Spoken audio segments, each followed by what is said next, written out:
कहते हैं कि ईमानदारी इंसान के चरित्र की सबसे बड़ी पहचान होती है। इसका जीता जागता उदाहरण लोहारू बस स्टैंड पर उस समय देखने को मिला जब रोडवेज कर्मचारी रणबीर रागी ने गुम हुआ मोबाइल उसके असली मालिक तक पहुंचाकर इंसानियत और सच्चाई की मिसाल पेश की। जानकारी के अनुसार रोहतक के रिठाल निवासी एक व्यक्ति अपनी पत्नी के साथ गोगामेड़ी राजस्थान धाम से दर्शन कर लोहारू होते हुए जुई गांव से जा रहा था। इसी दौरान जब वह लोहारू बस स्टैंड पर कुछ देर के लिए रुका तो उसका मोबाइल जेब से फिसलकर सीट पर गिर गया। मालिक अनजाने में मोबाइल वहीं छोड़कर जुई जाने वाली बस में सवार होकर निकल गया। इसी बीच बस स्टैंड पर ड्यूटी पर मौजूद कर्मचारी रणबीर रांगी की नजर मोबाइल पर पड़ी। उन्होंने तुरंत जिम्मेदारी और ईमानदारी का परिचय देते हुए मोबाइल को सुरक्षित रखा और बाद में उसकी सही जानकारी जुटाकर असल मालिक को लौटा दिया। मोबाइल पाकर रोहतक की रिठाल निवासी भावुक हो उठा और उसने कहा कि आज के जमाने में जहां लोग गुम हुई चीजों पर अपना हक समझते हैं, वहीं लोहारू बस स्टैंड के कर्मचारी ईमानदारी की जीती जागती तस्वीर है। गौरतलब है कि लोहारू रोडवेज के कर्मचारी लगातार ईमानदारी के ऐसे उदाहरण पेश करते आ रहे हैं। कुछ दिन पूर्व भी लाखों रुपए के कीमती के सोने चांदी के आभूषण, मोबाइल फोन, नकदी रुपए और जरूरी कागजात यात्रियों को लौटाकर कर्मचारियों ने चर्चा बटोरी थी।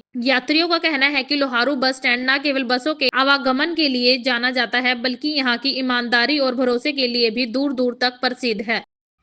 आज आपको एक मोबाइल मिला है और असल मालिक को लौटाया गया है। ये जो आपको मोबाइल मिला है वो कैसे लौटाया आपने? हमने वो ऐसे लौटाया कि वो उसकी सीट के ऊपर पड़ा था। तो हमने सबसे पहले जो ही वो फ़ोन हमके हाथ लगा तो हमने सबसे पहले अनाउंसमेंट की ज़ोर से कि भाई जिस सवारी का कोई फ़ोन गुम आ रहा हो तो हमारे पास से आके ले जाएं जी। और फिर उसके बाद वहाँ पर वो कोई सवारी नहीं थी। हमने उससे अगर सवारी को देते तो उसके पूरी इंक्वायरी करते हुए कितना नंबर है, क्या नंबर है, कैसे इसका रोक खुलता है। तो हमने सारी सवारी को पूछा, उसमें से किसी सवारी का नहीं था। तो आपने कौन सवारी थी, कहाँ से आई थी, कहाँ जा रही थी और कैसे मोबाइल वापस दिया गया? वो सवारी गोगामेड़ी धोख मार के आई थी, रेल से आए, वो यहाँ पर बस स्टैंड आए और यहाँ से उनको बस में जाना था रोहतक के लिए जी। वो कोई रिठाल गांव के थे। और उसके बाद उसका हमने वो फ़ोन खोलने की कोशिश की लोग है तो वो खुला नहीं लोग उसका। उसके बाद उसका आधे घंटे बाद फ़ोन आया उसके घर से जी। तो हमने वो फ़ोन आते ही उसको उठाया, बोले जी हाँ जी ये फ़ोन कहाँ है। वो ये फ़ोन है जी बस स्टैंड लोहारू जी, इंक्वायरी के अंदर है और आप इसको किसी टाइम पर आके यहाँ से ले जाए। वो लड़का वहीं से जुई से वापस आया और उसको वो फ़ोन लौटा दिया। तो बस स्टैंड लोहारू चर्चित है ईमानदारी के मामले में, तो क्या कहना चाहेंगे उसके बारे में आप? देखो जी, हरियाणा रोडवेज के जो कर्मचारी है ना, वो अगर उनके कोई सामान हाथ लग जाता है तो वो उसको बिल्कुल सुरक्षित सवारी को लौटा देते हैं। अगर किसी अन्य व्यक्ति के हाथ लग जाते हैं तो फिर सब वो मिलता नहीं।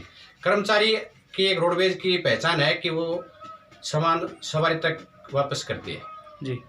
तो कुछ दिन पहले भी सोने के जेवरात वगैरह कागजात मिले थे, पैसों से बराबर से मिला था। वो भी एक बार कोई आए थे झुंझुनू शायद सवारी जी, और वो सवारी बैग छोड़ी पिलानी और यहाँ की उन्हें इंक्वायरी करी बैग तो उसके अंदर कुछ कीमती सामान थे, जेवरात थे, कुछ पैसे थे, कुछ कपड़े लत्ते थे।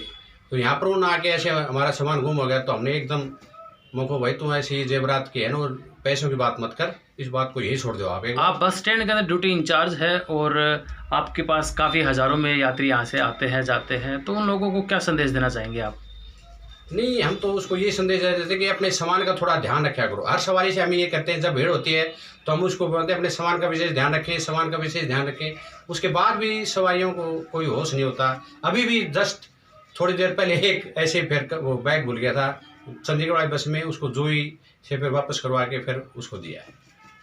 दास्तान हरियाणा न्यूज़ अब उपलब्ध है 1100 प्लस डिजिटल केबल नेटवर्क पर and Android based DTH smart set top box, सभी OTT प्लेटफॉर्म 24 लाइव देखिए हमारे सभी सोशल मीडिया पेजेस पर। अधिक जानकारी के लिए विजिट करें www.dastaneharyana.in पर।